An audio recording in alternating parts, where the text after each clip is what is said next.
Assalamu alaikum bandiraɓe julɓe bandiraɓe fulɓe bandiraɓe fuutankoɓe kiɗo lekki ɓe mbi ko ɗo Cheikh Oumar woni ɗo balɗe jeeɗiɗi manam une semaine Cheikh Oumar ne woni kiɗo lekki ɗum noon ko moƴƴere wonande julɓe kala bawɗo yiide lekki ki eyyi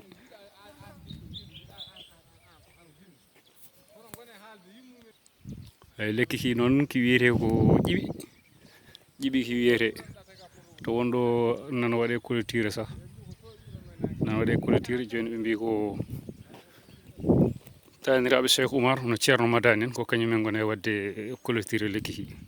eɗen mbi yimɓe ne gummo ha Dakaru gara ha ɗo en mbaɗa ziyare eyyi ɗum noon ko moƴƴere wonande julɓe kala ɗum woni kiɗo lekki jimiro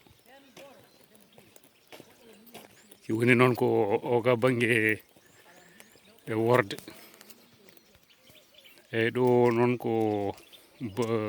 Godil quoi Godil wiyete plus précisément Baw Ñaguel eyyi noon wiyete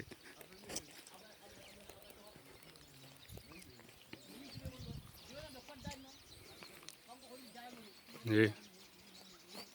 Cheikh Oumar o coyɗima ɗo hen une semaine woni ɗo une semaine ko moƴƴere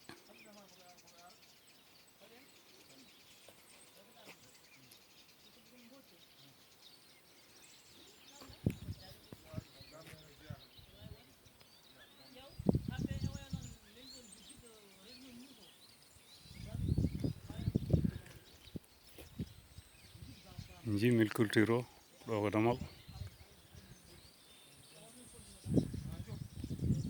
Suwa Joddoro